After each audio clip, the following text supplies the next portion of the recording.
In today's video, I'm going to teach you how to use Google Docs for an efficient workflow. Let's dive right in. First, we'll begin by opening a Google Sheet.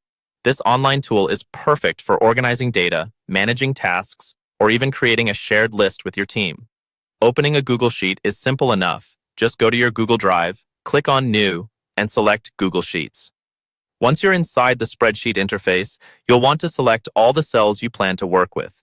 This can be done by clicking and dragging your mouse over the desired cells, highlighting them in blue. This step is crucial because any changes or formatting you apply will affect only the highlighted section. Next, you'll navigate to the menu bar at the top of the page and click on Format. This is where you can access a variety of options to change the look and feel of your spreadsheet updates. After clicking Format, locate Conditional Formatting in the drop-down menu and click on it. Conditional formatting allows you to automatically format cells based on certain criteria, which can make your data more readable and easier to analyze at a glance. Now click on Select a Data Range. Here, you'll define the specific range of cells where you want to apply conditional formatting. For today's tutorial, we'll be clicking and dragging from cell A2 to D6.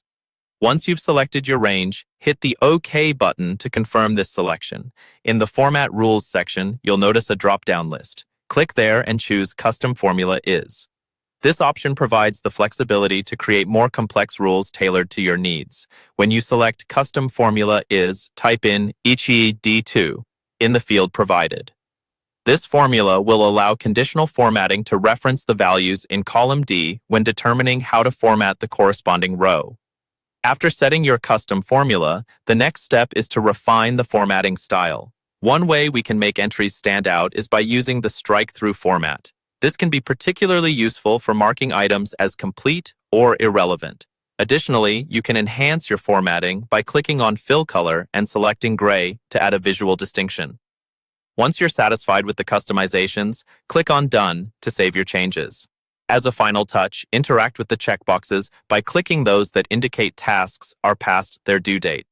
This interactive step can help in maintaining a clear visual indication of what items need attention and which are complete. And there you have it. That's a wrap on today's tutorial on guiding tasks through Google Sheets with conditional formatting and visual tracking tools. With these steps, you are better equipped to manage and visualize data efficiently using Google Docs. Thank you for joining, and I hope you found this guide helpful. Until next time, keep organizing and optimizing your workflows.